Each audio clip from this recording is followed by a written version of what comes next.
Hello, guys. Welcome back to the Left Lane Podcast. I'm your host, Sean Urban, delivering the latest motorsport news. And it's been so far, all's been quiet the last couple weeks since NASCAR ended. And speaking of, Formula One has officially wrapped up its season. With George Russell and Max Verstappen being the final two winners. George Russell took a commanding victory in the Brazilian Grand Prix, despite being bombarded and under threat from his teammate Lewis Hamilton, who was pretty much winless all year. He was able to defend for pretty much the entire race and was able to sail home to victory. And Max Verstappen once again took another commanding victory, and he ends the season with 15 wins out of 22 races. This is so far his most dominant season and Red Bull's most dominant season.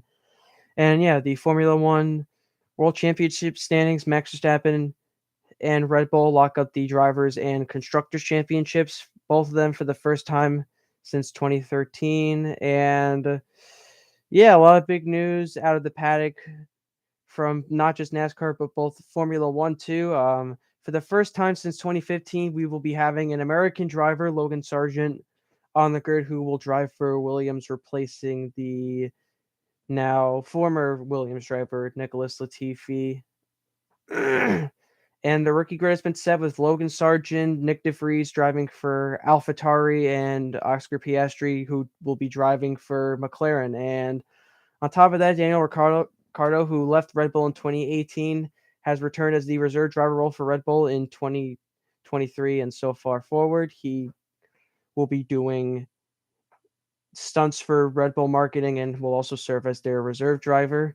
And yeah, so far the grid has been set for the Formula One season.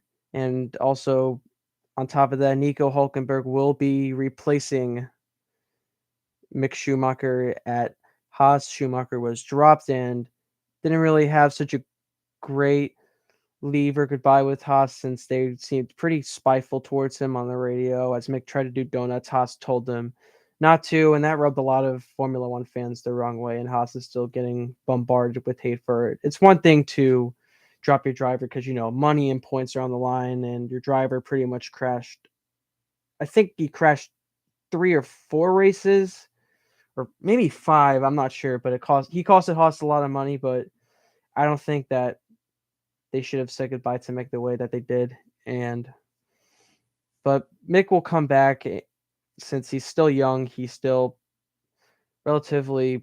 I mean, he's still young. He's still got plenty of time, and I think he's been in talks with Mercedes to drive. And so yeah, the top three for the constructor standings were Red Bull, Ferrari, and Mercedes Benz, or just Mercedes AMG rather. Sorry. And yeah, so overall on the NASCAR side of things, of course, the Champions Weekend will be taking place in Nashville. There won't be burnouts this year.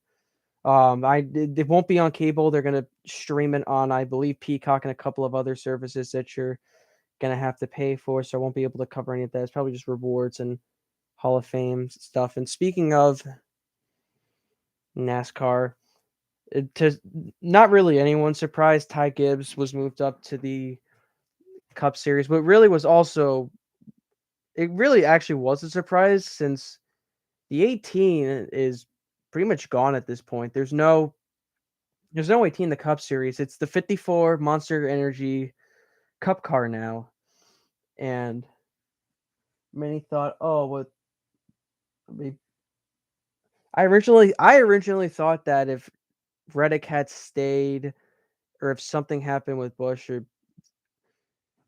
with Kyle Busch at least, where he was able to stay with Joe Gibbs, I had a feeling Gibbs would have at least been moved up to the 45, since obviously he filled in for Kurt Busch. But I think it would have been probably Ty Gibbs that would have taken the 45 had Kyle Busch stayed at Joe Gibbs. But yeah, the 18's gone, and Ty Gibbs is now in the 54, and Gibbs's problem of aging drivers is beginning to alleviate with now Truex and Denny Hamlin being the veterans on the team. And speaking of age, Haas has announced probably one of my favorite news out of the season, that Ryan Preece has been signed to drive the 41 for Stewart-Haas Racing. He will be replacing Cole Custer, who has been demoted to the Xfinity Series, who will return to the 00. And Custer obviously is also still young. This 00 was the runner-up championship car and was a relatively dominant car in the later parts of the 2010s. And I expect Custer to go on a bit of a revenge campaign. It's obviously that he can hack it in the Xfinity Series, but I think the pressures of Cup and I think the standards that he put on in 2020 with him winning that Kentucky race probably stressed out Custer a lot and raised the standards for Gene Haas. And so they decided to demote him. And Ryan Preece was really a guy that I was rallying to get into the Cup Series to get a good seat from the beginning. He's incredibly talented. He's a great late model driver. If I'm being honest, I don't really expect Ryan Preece to set the world on fire in Stewart-Haas, not at least for the first 2 years. Obviously, he's been racing in the Xfinity and in a select Xfinity and Truck Series races, but I think Preece is gonna get the job done for Stewart-Haas. I I I believe he was able to secure some sponsorship. He won't be relying on team sponsors, but he'll obviously be running a couple of Haas Tools cars this year. And overall, Preece has been a guy that's been one of the reasons why he's so loved in the Cup Series is because he has a lot of this like blue collar American style where you work your way hard up to the top, and it's stories that are like feel good, like for Alex Bowman, who's had to work his way up in the lower teams, almost finishing 40th. The guy that finished, he was once known as the guy that finished in every position from 43rd all the way to second, but then he finally got first, obviously. And